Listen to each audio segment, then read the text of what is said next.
नमस्कार दोस्तों, power of chart में आप सबका एक बार फिर से लर्निंग वीडियो में स्वागत है। दोस्तों, ये बैंक निफ्टी का डेली चार्ट है।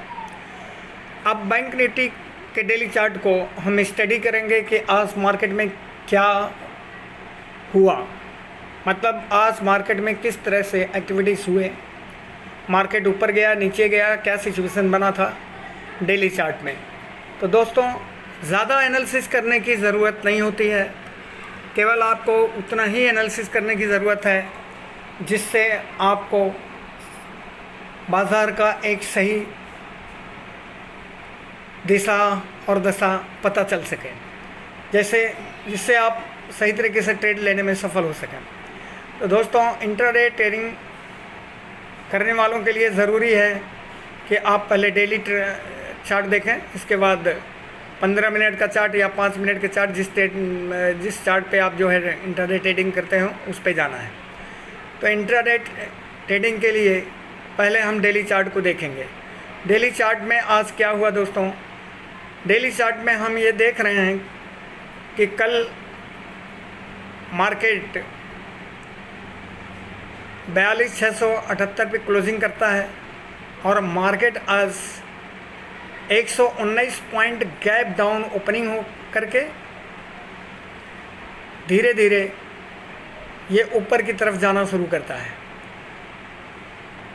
पूरे दिन भर अगर मार्केट को आप देखेंगे तो ये मार्केट ओपन होता है 119 पॉइंट नीचे और वो 400 का लेवल 42,400 के लेवल तक जाता है और यहाँ से सपोर्ट लेता है। सपोर्ट ले करके मार्केट जो है ऊपर की तरफ निकलता है और इस समय मार्केट 151 पॉइंट प्रीवियस क्लोजिंग से ऊपर जा कर के क्लोज हुआ है। कहने का मतलब ये है कि दोस्तों, मार्केट गैप डाउन ओपनिंग तो किया, लेकिन इस समय बुलिशनेस है, मार्केट के अंदर तेज़ी है, अप ट्रेंड कायम है, तेज़ी का जो रुख है वो सस्टेन कर रहा है। तो इस समय जो टेक्निक अप्लाई होता है मार्केट में डेली चार्ट पे वो है बाई ऑन डिप, मतलब जब मार्केट नीचे जाए तो आप जो है बाइंग कीजिए और वो मार्केट जो है क्योंकि मार्केट जब अप ट्रेंड में रहता है और नीचे करेक्शन होता है तो करेक्शन के बाद वहाँ बायर आते हैं और मार्केट को फिर ऊपर लेके जाते हैं। वही सिचुएशन यहाँ हुआ। मार्केट जो है गैप डाउन ओपनिंग होता है और 400 के लेवल तक जाता है, लो बनाता है। अब इसका लो अगर आप देखेंगे तो 434 का लो बनाया है। 434 के लो पे सपोर्ट ले करके मार्केट इस समय 42,829 पे क्लोज किया, मतलब 151 पॉइंट की बढ़त पे जा कर के मार्केट क्लोज हुआ है। इसका मतलब यह है कि मार्केट के अंदर अप ट्रेंड कंटिन्यू बना हुआ है, थोड़ा अप एंड डाउन हो रहा है, वोलेटिलिटी है, लेकिन सबसे अच्छी बात यह है दोस्तों कि इस समय विक्स जो है, इंडिया विक्स बहुत ही अच्छे लेवल पे है। तो इस समय बायर्स के लिए बहुत अच्छा मौका है। आप जो है एक अच्छा ट्रेड कर सकते हैं ऑप्शन के ज़रिए, क्योंकि इस समय इंडिया विक्स 12 के नीचे है। तो आपको जो है सस्ते प्रीमियम पे जो है अच्छे खासे ट्रेड मिलने की उम्मीद है। आप जब स्ट्राइक प्राइस चुनेंगे तो आपको जो है सस्ते प्रीमियम पे सब अच्छे खासे ट्रेड मिलने की उम्मीद है। अब डेली टाइम फ्रेम पे दोस्तों हमने क्या स्टडी किया। डेली टाइम फ्रेम पे मैंने देखा कि गैप डाउन ओपनिंग के बाद मार्केट इस समय अप ट्रेंड में क्लोज करता है, 151 पॉइंट ऊपर क्लोज करता है। इसका मतलब कि अप ट्रेंड सस्टेन कर रहा है, मतलब मार्केट 829 पॉइंट पे 42,829 पॉइंट क्लोज होने में सफल हो गया। इसका मतलब मार्केट में अप ट्रेंड कंटिन्यू बना हुआ है। आइए दोस्तों, 15 मिनट के चार्ट में देखते हैं कि कल के दिन में किस तरह से हम ट्रेड लेंगे, किस तरह से हमें ट्रेड बनाना चाहिए। ये 15 मिनट का चार्ट है।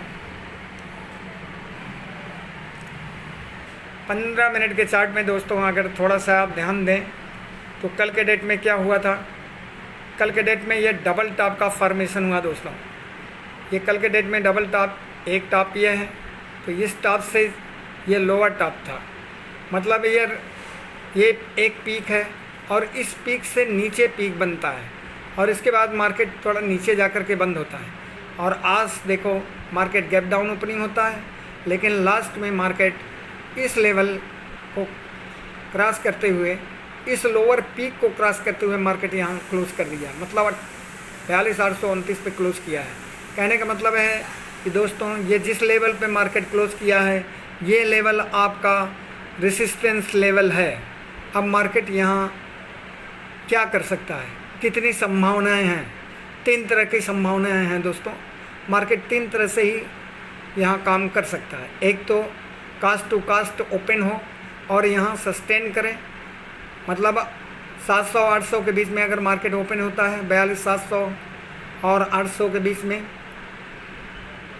और ओपन हो करके, या 900 और 700 के बीच में ओपन हो करके मार्केट अगर यहाँ सस्टेन करता है, एक रेंज बनाता है और रेंज को ऊपर की तरफ ब्रेक करेगा, तो दोस्तों ऊपर की तरफ 920 पहला लेवल, इसके बाद 43,055 का दूसरा लेवल, और तीसरा लेवल 43,122 या 25 का लेवल आपको देखने को मिलेगा। और अगर मार्केट यहाँ से नीचे की तरफ आता है तो दोस्तों मार्केट के अंदर तेज़ी बनी हुई है, मार्केट एक अप ट्रेंड में है। ज़्यादातर उम्मीद है कि जब भी मार्केट नीचे की तरफ आएगा, करेक्शन करेगा, मार्केट यहाँ से वापस अपने प्रीवियस क्लोजिंग पे जा कर के रुकेगा। इस तरह से दोस्तों आप जो है कल के डेट में ट्रेड बनाएंगे, मतलब कि पहले कास्ट टू कास्ट अगर मार्केट खुलता है और एक रेंज बनाता है, तो रेंज को जिस साइड में ब्रेक करेगा आप उस साइड में ट्रेड करें। अगर अप साइड में ब्रेक करता है तो आपके लिए सबसे ज़रूरी क्या है कि आप वहाँ फुल जो है साइज में आप ट्रेडिंग कर सकते हैं। और अगर नीचे की तरफ ब्रेक करता है तो हाफ साइज़ में, मतलब हाफ क्वांटिटी में आप नीचे की तरफ ट्रेड बना सकते हैं। दूसरी सिचुएशन क्या होगा दोस्तों? दूसरा सिचुएशन ये होगा कि मार्केट गैप अप ओपनिंग हो जाए। गैप अप ओपनिंग हो करके मार्केट उस लेवल पे सस्टेन करता है और एक रेंज बनाता है। रेंज बनाने के बाद ऊपर की तरफ ब्रेक करता है तो आप बाइंग में जाइए, नीचे की तरफ ब्रेक करता है तो हाफ क्वांटिटी में आप नीचे की तरफ आइए। और इसी तरह से अगर गैप डाउन होता है तो मार्केट अगर इस लेवल पे गैप डाउन करके आता है दोस्तों, तो यहाँ से आपको जो है अगर कोई हैमर कैंडल या इंगल्फिंग बुलिश इंगल्फिंग पैटर्न या कोई भी कैंडलस्टिक पैटर्न का फॉर्मेशन जो बुलिश इंगल्फिंग पैटर्न का फॉर्मेशन हो, या हैमर कैंडल हो, या ड्रैगन फ्लाई कैंडल हो, जो बुलिश कैंडल हो, बुलिश कैंडल का फॉर्मेशन अगर इस सपोर्ट लेवल पे होता है तो वहाँ आप बाइंग कीजिए और मार्केट वापस अपने प्रीवियस क्लोजिंग पे ही जाके रुकेगा। इस तरह से आप कल के डेट में दोस्तों ट्रेड बना सकते हैं। कल एक्सपायरी डेट है तो कल के दिन मार्केट में एक अच्छा खासा ट्रेड बनने की उम्मीद है। बाकी मार्केट के विषय में दोस्तों ज़्यादा प्रेडिक्शन कोई कर नहीं सकता, किस साइड में मार्केट कब जाएगा, क्या सिचुएशन होगा। मार्केट का रूप जो है भगवान का रूप है, आप इसे ऐसा ना समझें कि ये कोई साधारण चीज़ है। दोस्तों मार्केट बहुत ही सेंसिटिव चीज़ है, इसे ईश्वर की तुलना ईश्वर से ही किया जा सकता है। तो मार्केट एक भगवान है समझो, और इस भगवान से आपको अगर कुछ लेना है तो आपको इनके साथ बहुत सही तरीके से मेहनत करना पड़ेगा, या बहुत ईमानदारी के साथ यहाँ मेहनत करके ही आगे आप बढ़ सकते हैं। लेकिन कोई गारंटी नहीं है दोस्तों, क्योंकि हर काम हर आदमी के लिए नहीं होता है। ट्रेडिंग हर आदमी के लिए नहीं। जो वो व्यक्ति जो बहुत बुद्धिमान है, बहुत सोच विचार करके काम करने वाला बंदा है, जो बहुत ही विचारशील आदमी है, उसके लिए ट्रेडिंग मार्केट बिल्कुल नहीं है। उसके लिए म्यूचुअल फंड में पैसा डाल करके पैसा कमा सकता है, ट्रेडिंग उसके लिए नहीं है। जो ज़्यादा विचार करते हैं ज़्यादा सोचने समझने लगते हैं, क्योंकि इंट्राडे ट्रेडिंग उनके लिए तो बिल्कुल नहीं है जो ज़्यादा सोच विचार करने वाले स्वभाव के हैं। जो आदमी बहुत जल्दी डिसीज़न लेता है उसके लिए इंट्राडे ट्रेडिंग है। जो डिसीज़न नहीं ले सकते, स्लो डिसीज़न लेने वाले हैं, उनके लिए स्विंग ट्रेडिंग और लॉन्ग इन्वेस्टिंग में ही उनको जाना चाहिए।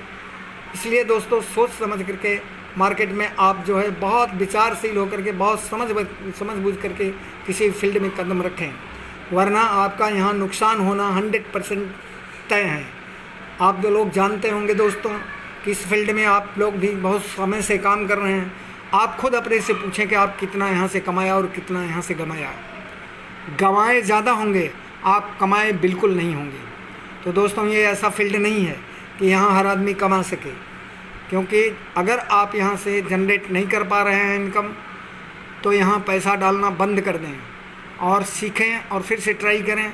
अगर सफलता मिलती है तो ठीक है, नहीं तो जितना जल्दी हो सके इस फील्ड से दूर हो करके आप इंट्राडे ट्रेडिंग छोड़ दें, आप स्विंग ट्रेडिंग करें, म्यूचुअल फंड में जाएं, इन्वेस्टिंग करें। सबसे बढ़िया इन्वेस्टिंग है दोस्तों। इन्वेस्टिंग से बढ़िया इस धरती पे कोई भी चीज़ अच्छी नहीं है।